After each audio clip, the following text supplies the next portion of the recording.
Welcome, everybody, to the next episode of Growth Minded Contractor. I'm your host, Ryan Groff, and I have a special guest for you guys today. I am joined by Benji Carlson with Breakthrough Academy.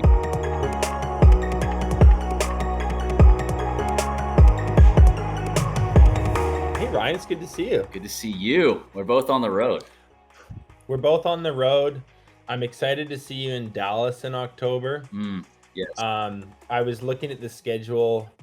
There's no Cowboys games that weekend, which bums me out because I wanted to see them lose, which they inevitably will. So I may have to come back for another opportunity for that. But yeah, man, I'm on the road. I'm in Nashville. Can't wait to see you in person soon, and I'm excited to be here today. Yeah, excited to have you. Excited to have you at the conference.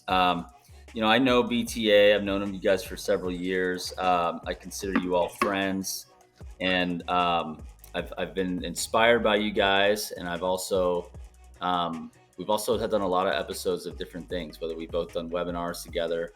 And I'm glad to have you guys on our show, which is this is a new program, the Growth Minded Contractor. Before we do, I just want to thank a couple of our partners. So we have partners at STG. We're actually a vendor partner at BTA, and we have partners at STG. One of these is Sumo Quote and WebRunner. Those are two that I want to feature and highlight today. So if you guys have not checked them out, check out WebRunner Media or check out Sumo Quote. Two great programs to help contractors grow their business. One's on paid marketing, digital media strategies and services to help you drive more leads. And the other is a platform to help you convert more deals, have more upsells and upgrades through their technology platform called Sumo Quote. So check those guys out. But so I know that the BTA world, I mean, I've had the privilege of being in Whistler with you guys at your winter summit. I've gotten to know your team. I've been at mastermind events. You guys have, in my opinion, the best overall coaching for like business operations, holistic, like business end-to-end system. I think the trades industries has to offer. You guys probably have the most overall customers. If I'm unless I know something I don't know, there's something I don't know. You guys are awesome. Love you who you are. Love your core values. One of those I love is you care deeply about people, which I think is something I feel from you guys. So just want to, for those of you who don't know BTA, they're a great compliment to what we're doing and an inspiration to me personally at STG.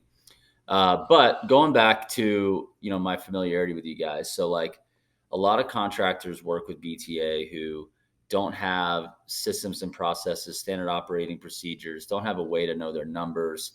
You guys do that. In fact, when I go to one of your events, everybody's got their laptop up, they got their spreadsheet up, and they just are like, let's do this. Let's look at our plans. Let's look at our goals. Are we on track? Are we off track? Your expenses, your net profits. You guys are dialed. That's like the word of BTA. It's everything's dialed. And I love that. That is the word. We say it a lot. Dude. Yeah. It's so dialed. Everything's so dialed. So that's true. Jokes aside, that is what we do. So dialed. Yeah. That's just it. So it's just dialed. But one thing that I noticed though is I feel like when I get to know the BTA community, right? And we have dozens of mutual customers, okay? I've noticed two different types of BTA clients, members. BTA member number one is, look, I just want this thing dialed. I want out of the day-to-day. I want to go camping, party with my family. I want to go travel, do whatever I want. And I love it. And I make a few $100,000 a year, maybe a little bit more. And I'm pretty much happy as a clam as long as it's working, right? So you got that. And then you have this other bucket, which is we're either growing or we're dying.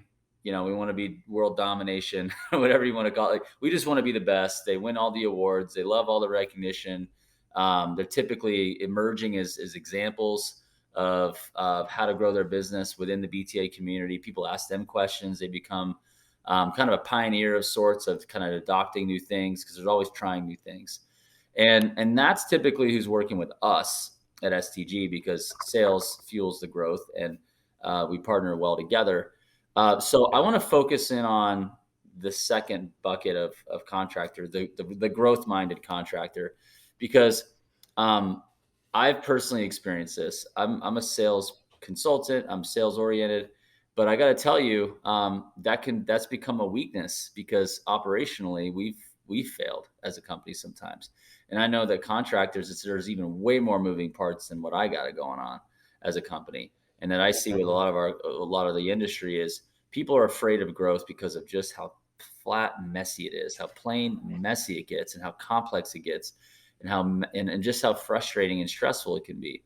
So let's talk a little bit about that, Benji. You've Mhm. probably interacted through your coaches. I know guys like you and me aren't as involved in in the coaching as our coaches, because we both have coaches and we're out there in the Mhm. front lines. But we have to know.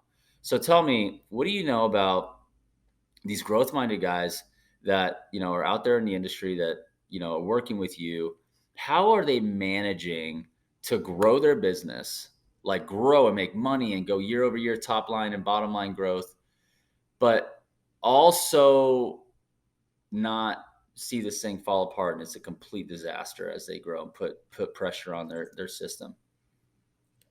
Yeah, so like just to make sure I'm understanding the question, there's kind of like a line in the sand we're drawing here between like lifestyle guy or girl. Like I got a good healthy business. I'm happy with where it is. I'm not like bloodthirsty for growth. It's good. I want it to be clean and systemized so I can camp or fish or rock climb or go hunting, like whatever. There's that guy, and then there is like this sort of Goliath, like I want it all type person. You're asking about the second. Yeah, so however it may be, maybe they just want to make more impact and have more money, way Yeah. more people. However it is, they're not satisfied with how it is, but they want to Mm-hmm. grow it. So, but with Mm-hmm. growth, talk to me about them. Like, describe those people and the ones that you know. Talk to me about them. What makes them different? And what are they doing that's helping them be successful? If you consider them successful, give me some. Well, Give me I that. think, yeah, I think to some degree, like there's some to go like nature versus nurture for a second. I think if we're talking about that like heavy hitters category, Mm-hmm. from my perspective, there's a level of like nature to this. Like this is coded into them. Like it's Mm-hmm. just who they are. Like they were like that as kids on the playground, and now they're like that as adults in their business environment. So you kind of you kind of just accept that they have that wiring within them. Mm-hmm. Um, and they know that about themselves, and they've accepted that about themselves, and so now they're putting themselves in an environment hopefully where they get to scratch that itch for themselves. um you were asking about like how do they keep it all together, or how do Yeah, they so keep it like then you got organized? those guys, right?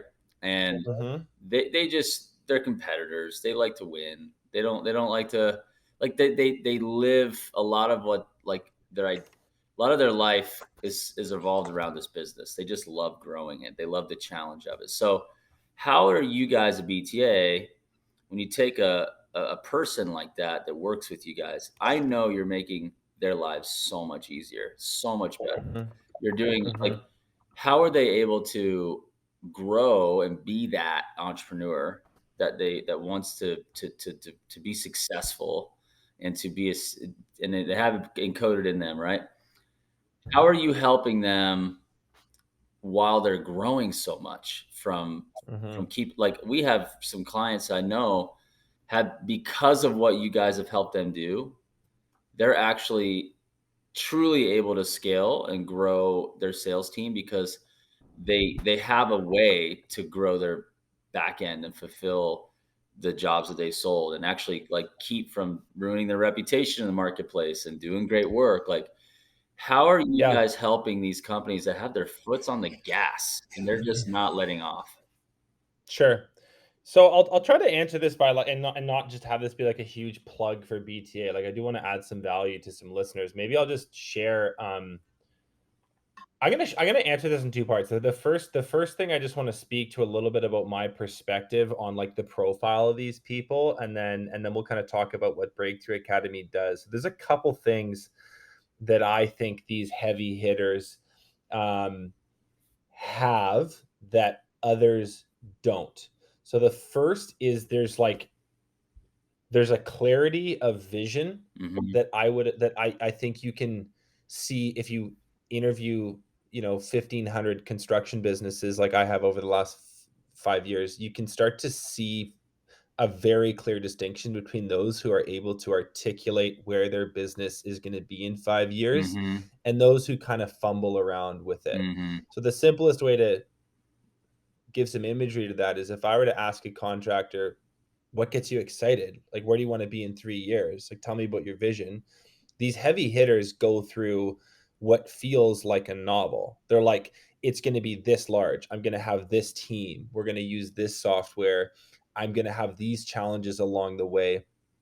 Um, I'm really concerned about this. I'm like, we need to improve that. Like, it's a fairly high resolution image that they Mhm. articulate. Whereas if you ask someone who's, and this is, by the way, I don't want to make this like a hierarchical thing where one's better than the other.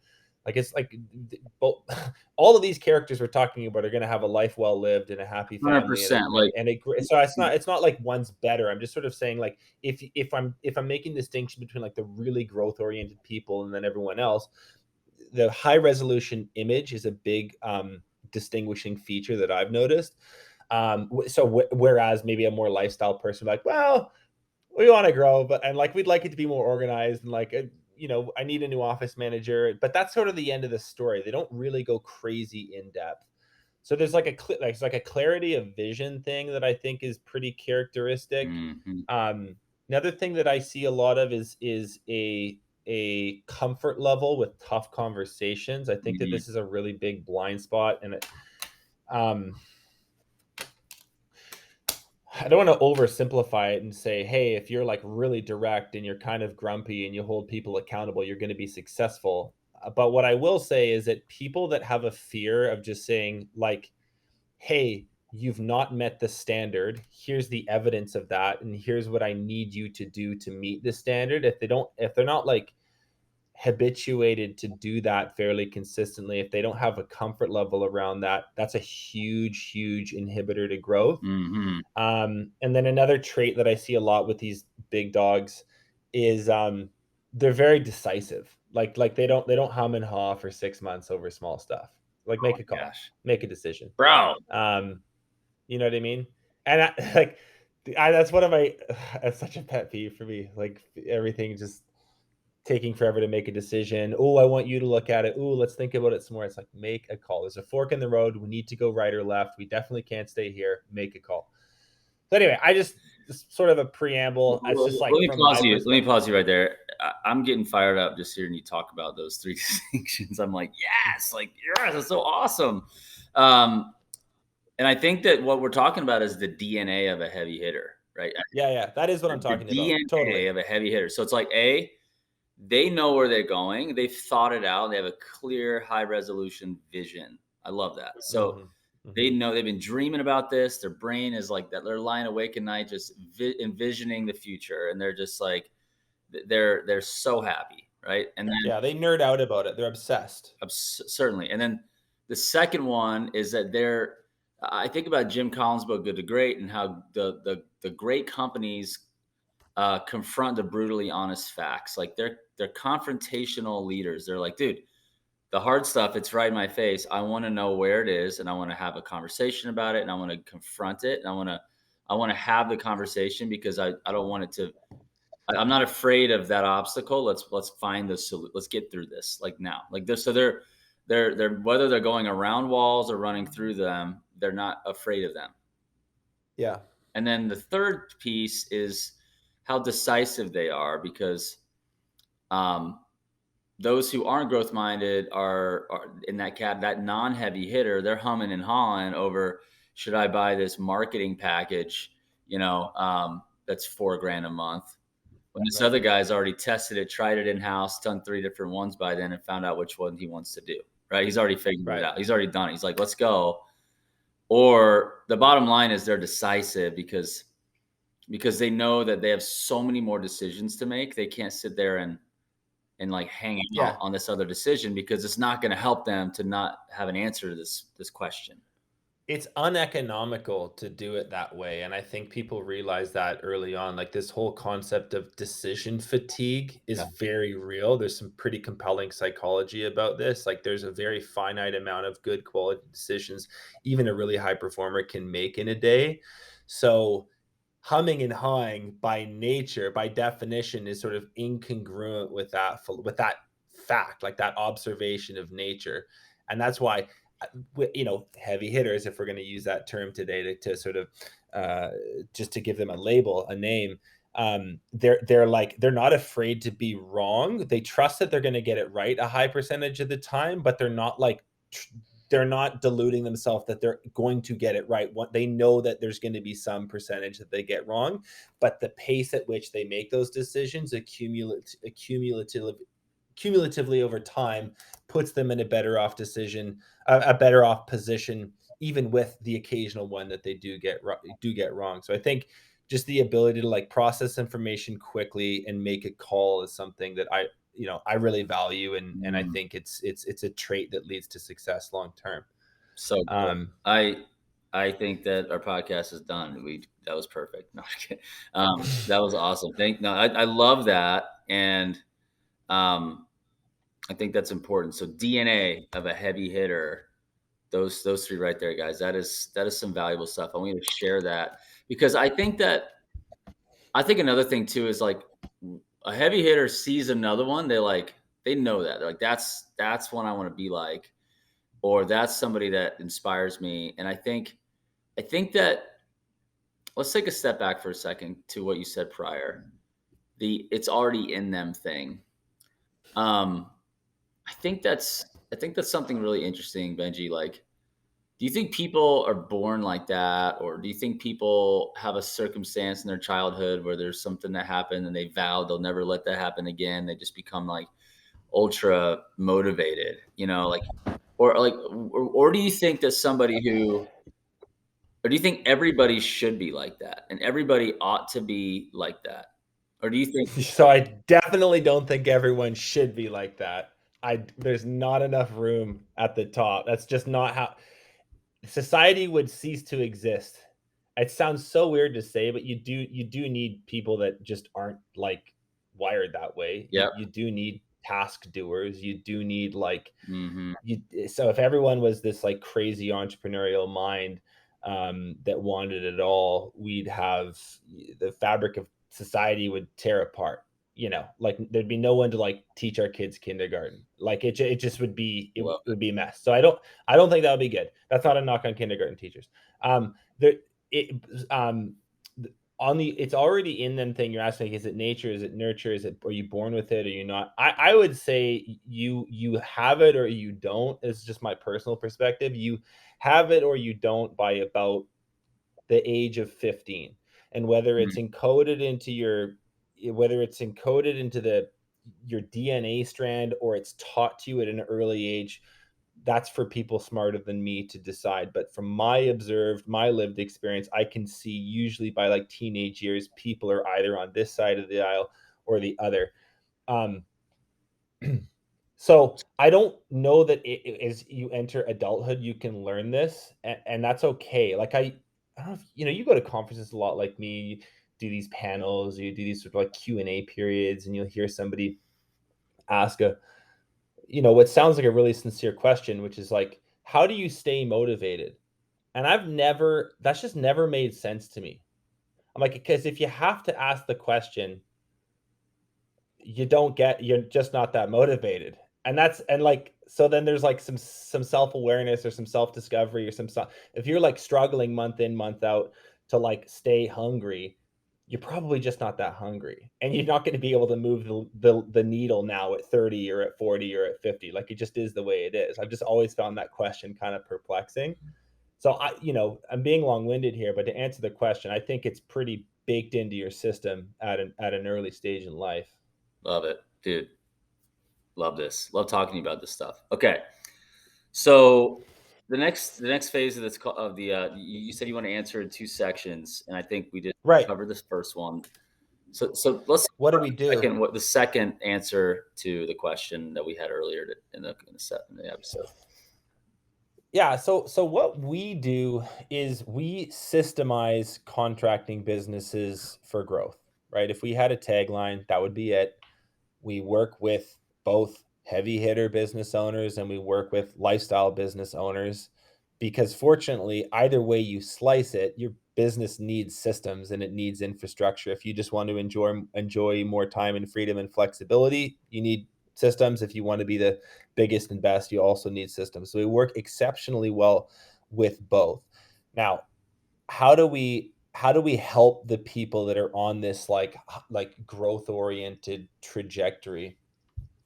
We um what we help them do is implement a management system that scales. And I'm not going to like go through every single detail of it. I'll try to give you sort of some high level overview stuff and maybe you can pick and choose what you want to go deeper on. But in broad strokes, going back to that vision piece, like we help them take that vision, which is usually a mental image, and we get it on paper first. We build out an incredibly clear strategic plan. We have a 5-year BHAG. We have annual goals. It's all on paper. It's all very neat and tidy. We start with that because if we don't have that, we're not really coaching you towards anything. We're just giving you like general advice. So we start with like what do you want? Um, Once that's really clear, we would then move to like, okay, well, what does the business need to actually make that happen? And there could be a whole litany of different needs that any entrepreneur has. I can give you some of the most common ones that I see or that we see with the heavy hitter businesses that we coach. So first and foremost is very, very clear financial tracking and dashboards. Like we are big proponents of data driven decisions. Hmm. Your gut, your instincts, your intuition, very, very important. And I don't want to downplay that, but there's a certain stage in business where just like making gut calls isn't good enough anymore. Hmm. Even if you are right a lot of the time, it's just not good enough anymore. So we would help them build an annual budget. We'd create a very detailed sales plan, a production plan, a cash flow forecast. They have a job costing tool where they can see retroactively how much money they're making on all the projects they complete. There's an overhead tracker which shows them what they're spending on their fixed expenses month in, month out. And so immediately they have better visibility into what's actually going So let on me in their pause you. So business. now I'm a Sure. close-minded contractor, and I'm using this system, and I didn't Yeah. have this information before. So like Yeah. now that I want to grow, and I'm willing to put money in the business. I'm ready to go. Like where can I invest in growth? Right. This system gives me the facts, and it gives me the honest information, Objective truth. and it helps me Yeah. understand, am I able to, and if I do, what will happen? If I don't, what could happen? And um it gives a lot of like confidence to the person who's is it risk averse when you take risks? Risk averse? No, risk averse is like I don't want to Yeah. take What's crazy the risks. opposite of that? Not risk averse? Ballsy. Ballsy. So I just got a huge set, and I'm just throwing them on the table. This helps me throw them on the table more often, more confidently, right? Yeah. Because I think a lot of people they'll drive into some big potholes, big time. Like they can, big time, like losing a huge amount of money on a job, or making a wrong decision, a wrong hire, and it impacts their business. And so I think what I'm hearing you guys do is you help reverse engineer the ultimate big vision for that heavy hitter with a high resolution vision, but you give them real time transparency and support them in their desire to make those decisions in a way that's it's actually going to Yeah. really like truly help them succeed and avoid massive expensive mistakes. Yeah, totally. I mean, look, we're both on the road right now. Let's use like a road trip analogy. Like the first thing we do is help them figure out the destination. Where the hell are we going? Which seems incredibly simple, but I'd make the case that 60 or 70% of business owners c- can't answer that to the degree that they need to. So that's the first thing. Where are we going? And then on the financial tracking piece that I was talking about a second ago, this dashboard, it's like, okay, now I need to have a windscreen that's clear so I can see in front of me and beside me. I need to have gauges and needles on the dashboard that tell me if I'm going to run out of gas or if I'm going too fast or not fast enough, Mhm. etc. Now we have some rudimentary navigational systems, and the journey that we're on becomes infinitely more achievable as a result. So good. From there, I mean, what are the other things that I think we help a lot with? I think we're very good and getting better every year at turning these businesses into talent magnets. Mm. This talent shortage, labor shortage, whatever you want to call it, is an increasingly difficult thing for business owners, and there's a lot of frustration about it. There's a lot of very common scapegoats, Ryan, right? Like millennials and Gen Zers all suck. The government ruined the workforce via COVID and subsidies, and now no, everyone's lazy. Cell phones have melted everyone's brain. There's a very common sort of set of complaints that business owners have around the workforce. Some of those are really valid, some of them are not. At the end of the day, you have a business to run, and that business is like 99% human driven. So do you want to sit around and complain about it? Do you want to do something about it? If you're in the latter camp, there is a whole series of steps that you can do, which most people don't, to move the needle and to fix that. So build out an employer brand, like create a compelling offer, uh, create a digital like hiring funnel that uses paid ads, that pushes to landing pages, be quick to your leads, follow up very quickly, do behavioral interviewing, practice proper onboarding practices. There's a lot that can and should be done to fix that. And I think that's something we do really well, is help people like attract and build the dream team that they've always wanted, but sort of felt is further and further out of the reach. That's one thing Mhm. that we do well that people need. And then yeah, there's like a whole host of other things as well, but I'll pause there. Yeah, so I've heard someone say this once. We don't have a labor shortage. We have a leadership shortage. I would agree with that. And it's like, yeah, come on, like make like the people aren't just like rolling into your door just because you have a business and they want to work for you. Like we're at a stage in this world, in this economy, in this market where we have to speak to the heart and mind of what those people want to spend most of their time doing. A lot of people, maybe even our age, saw our parents work hard, and we're like, Yeah. do we want to sit here and do the same thing, work so hard, and not love what we do? So then you have the whole Mhm. like, I gotta love what I do, so I don't care how much I make, and then they don't make enough money, right? So it's like you got to create this environment. And we could talk about this for another 20 minutes, but we're not. We're going to end here shortly, just for the sake of this episode. We'll do this again. But as far as Mhm. like heavy hitters, the DNA of a heavy hitter, Mhm. they're they work with BTA, and Mhm.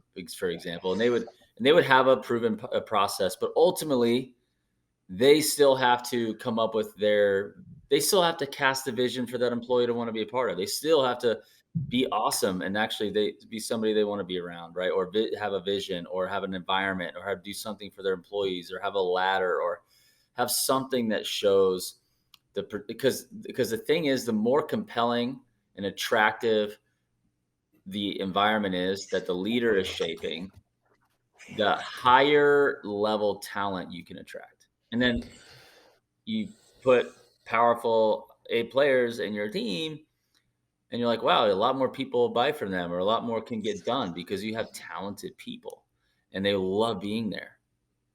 That's just it.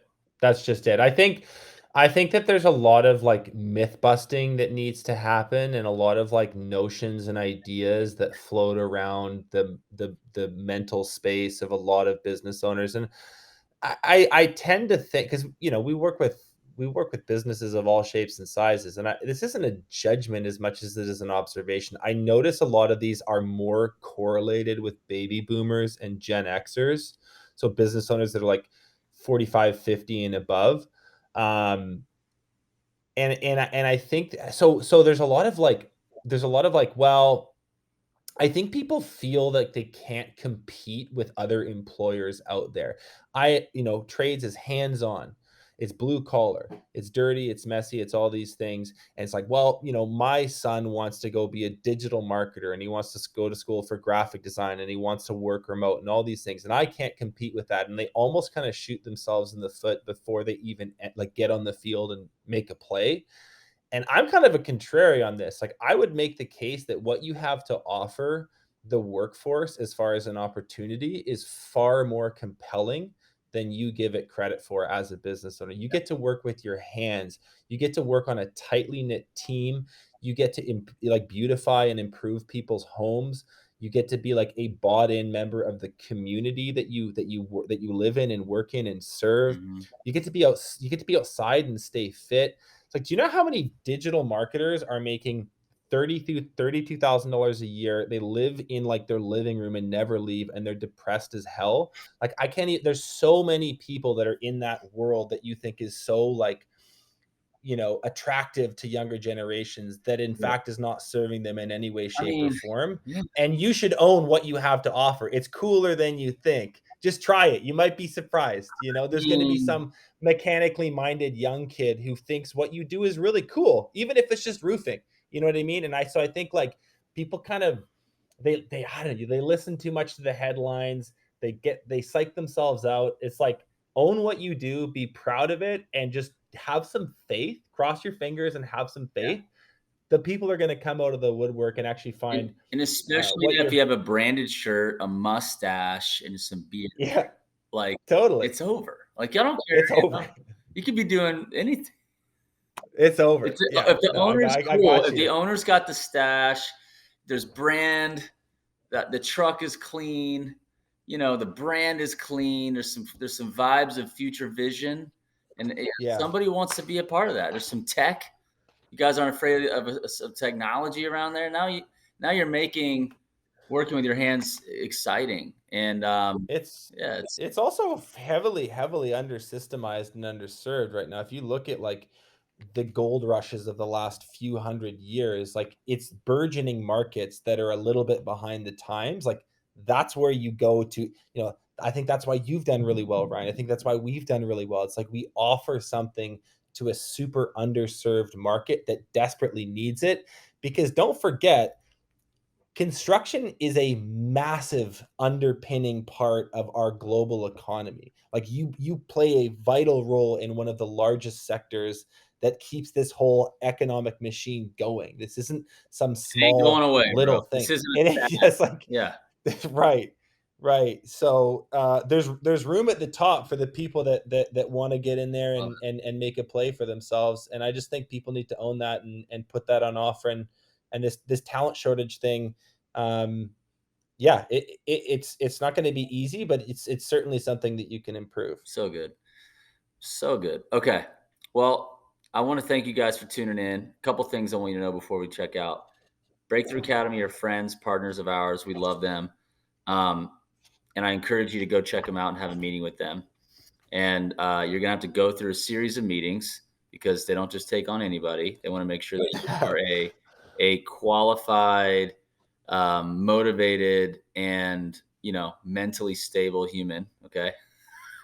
Correct. On the next piece, Benji and Igor. So Igor is one of the founders. Benji is one of the faces and of VTA, and they're both going to be at our conference coming up in October, which is so close. It's crazy because right now we're in August. But yeah, it's called the Transform Conference. So you can go to thetransformconference.com. You can buy your tickets. We just added a cool new offer for the last day just for salespeople. If you just want salespeople to come at the last day instead of them coming the entire time, they'll go through the sales training part and the role play tournament at the end. And hopefully, Benji, if you're there long enough, you could be one of our judges because that'll be fun. So that might be. That's on the Friday. Friday's the Friday will be the training, and then Saturday will be the role play tournament in the morning. So it'll be fun. I'll be there. Yeah, it'll be a blast. Okay, so check it out. Come to the event. And thank you guys so much for tuning in, and subscribe, like, and share this. We'll see you on the next Growth Minded Contractor episode.